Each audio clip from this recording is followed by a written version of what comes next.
Penguin Random House Audio presents The Pursuit by Janet Evanovich and Lee Goldberg. Read for you by Scott Brick. Chapter 1. Nicolas Fox, infamous con artist and thief, woke up in a coffin. His ability to stay calm was partially due to the lingering effects of the tranquilizer shot he'd been given 18 hours earlier in Honolulu. It was also due to his belief that if his abductors had really wanted him dead, he would already be dead instead of napping in a high-end casket, especially after he had thrown one of the kidnappers through a glass coffee table and tried to choke another with a kukui nut lei. So despite the dire nature of his present situation, Nick was optimistic about his future. He lifted the heavy lid of his coffin and sat up to find himself in a bank vault. Concrete walls were lined with hundreds of safe deposit boxes. The ceiling was low, outfitted with strips of fluorescent lights. The floor was white tile.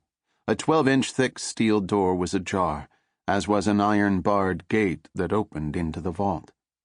It took Nick only a second to realize that it was all fake. The iron bars of the gate were PVC pipes that had been painted black. The wall of safe deposit boxes was a large photograph. The floor was linoleum, the steel door made of painted styrofoam. It was the equivalent of a movie set. Someone was training for a heist, and Nick had a good idea which vault they were planning to hit. The basement diamond vault located in the Executive Merchants Building in Antwerp, Belgium. A man walked onto the set. He was dressed like a fashion-conscious angel of death in a black turtleneck sweater, black jeans, and black loafers. He was in his 50s, but had the athletic build of someone 30 years younger. It was his strikingly angular face, and the thinning, pock-marked skin glued like yellowing wallpaper to his sharp cheekbones that betrayed his age. Nick had never formally met the man, but he remembered him from Hawaii. He had led the abduction team. He spoke excellent English with a slight accent.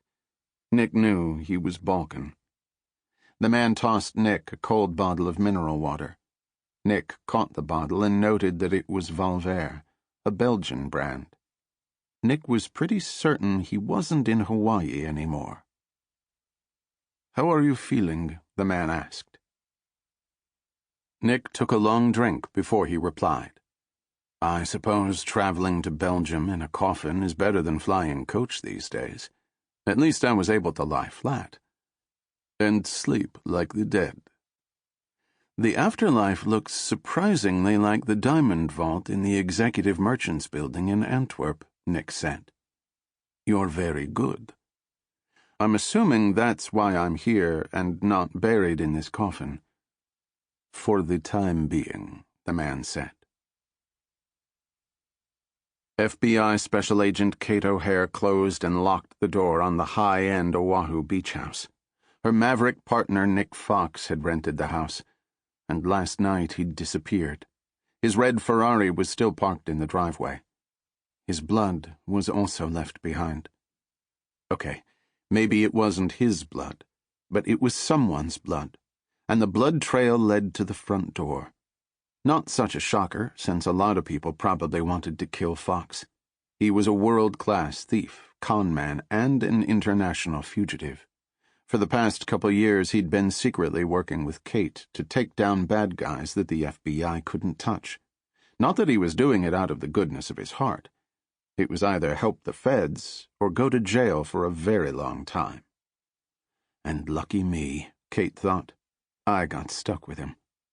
Not only was she stuck with him, but she was also sort of hot for him. Could it possibly get any worse? The beach house was at the end of a cul-de-sac. Houses to either side were hidden behind gates and tropical hedges. The sound of the surf was a constant murmur in the distance. Kate walked down the driveway and cut across to one of the neighboring houses. She rang the bell and pulled the FBI badge case from her pocket. She flipped it open beside her head for the benefit of whoever looked through the peephole. The homeowner would see a blue-eyed woman in the vicinity of 30 with a slim, athletic build, her brown hair currently cut in a rakish, chin-length bob that not only met FBI requirements, but also was practical. Her hair didn't require much care and didn't give an assailant a lot to grab in a fight. She wore a white permanent-press polyester shirt, skinny jeans, a holstered Glock clipped to her belt, and a thin-bladed knife in a sheath just above her ankle. The door was opened by a short woman in her mid-50s wearing a purple halter top, colorful floral shorts, and flip-flops. She was more charred than tanned, her skin like tree bark. She held a Bloody Mary in her left hand, her long, polished fingernails as red as her drink. "Do we really have to do this again?" the woman asked. "Again? Just because I signed a petition demanding to see a president's birth certificate doesn't mean I'm going to take a shot at him from my bathroom window while he's body surfing. When's he coming?" "I'm not here about a presidential visit, ma'am. I'm investigating a possible crime that occurred next door." "You'll have to narrow it down. Crimes occur there all the time. It's Party Central. That's why I have a camera aimed at the house. It's so I have proof of the drunken tourists who drive over my grass, vomit on my flowers, and let their kids pee on my palms. But does anybody care? No." This brought a smile to Kate's face. The woman had security cameras, and one of them was aimed at the beach house Nick had rented. This was good. "I'd like to look at the footage," Kate said. "Hallelujah! You know how long I've been waiting for someone with a badge to ask me that?" Kate edged past her and tried not to scrape herself on the lava rock wall in the process. The woman closed the door, opened a coat closet behind her, and swept aside some windbreakers on hangers to reveal a shelf holding a DVR, a flat-screen monitor, a keyboard, and a mouse. "Ta-da!" the woman said. She turned on the monitor and typed in a password. The image on the screen was divided into 6 squares showing different angles of her property. One angle was a clear view of the rental house, and she clicked on the feed to expand it to full screen. "You can rewind using the backspace key. I got this at Costco. Great, isn't it?" "Wonderful," Kate said. "Can I get you a Bloody Mary?" "Sure," Kate said. She didn't want a Bloody Mary, but it was the easiest way to get rid of the woman. It took Kate only a few seconds to scan through the footage on the DVR and find what she wanted. Yesterday, late afternoon, a Ford Explorer drove up to the beach house and 4 men got out. They drew guns and fanned out around the house. Kate could tell from the way they moved and handled their weapons that they were trained soldiers, just like her. This was a professional strike team. And yet they didn't try to disguise their faces. Moments later, Nick emerged from the house, his hands zip-tied behind his back, a gun held to his head by a man with a pockmarked face.